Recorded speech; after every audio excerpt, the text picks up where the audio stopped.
Hello, Sandor checking in from Japan. Had a haircut. Last week I talked about priorities at one point, and it seemed to have touched a few nerves, so let me evaluate on that a bit further. First things first is actually one of the habits in Stephen Covey's excellent book. I've quoted the guy earlier, if you remember. Stephen Covey's excellent book, The 7 Habits of Highly Effective People. Number 1 was being proactive. Number 2 is beginning with the end in mind. And number 3, what I'm talking about today, is putting first things first.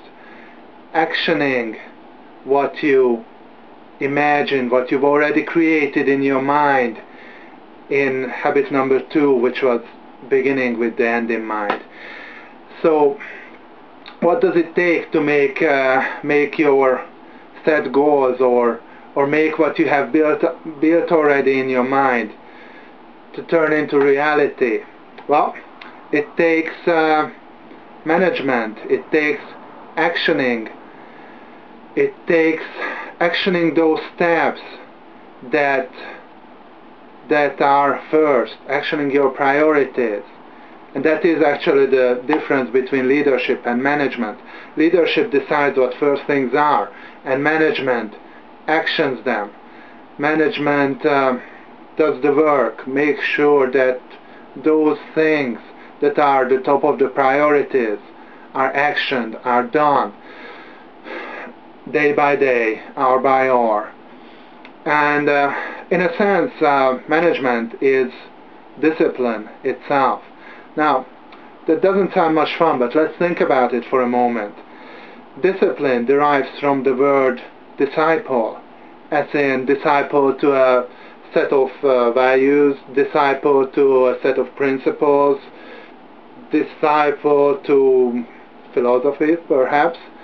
But all in all, disciple to an overriding set of values, and to being able to subordinate a goal to the person who represents that goal.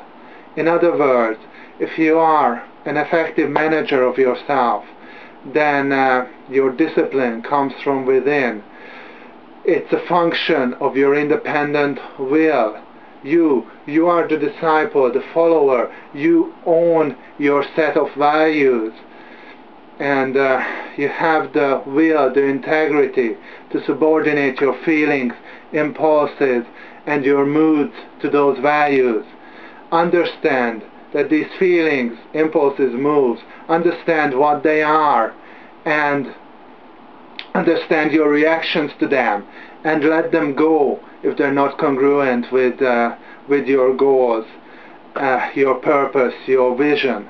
It's really a simple concept, but today I'm challenging you to put first things first and make it a habit each and every day. Today I'm going to think about what would be the one thing that I'm not doing now, what would be the one thing that I'm not doing now, that if I would on a regular basis would make a tremendous positive difference in my life. And once I have that, I'm going to think about one thing that could do the same for my business. I'm looking forward to that. Today, do something good for someone, knowing full well there's no way they can ever repay you, and the world will be a better place. See you. Ta-ta.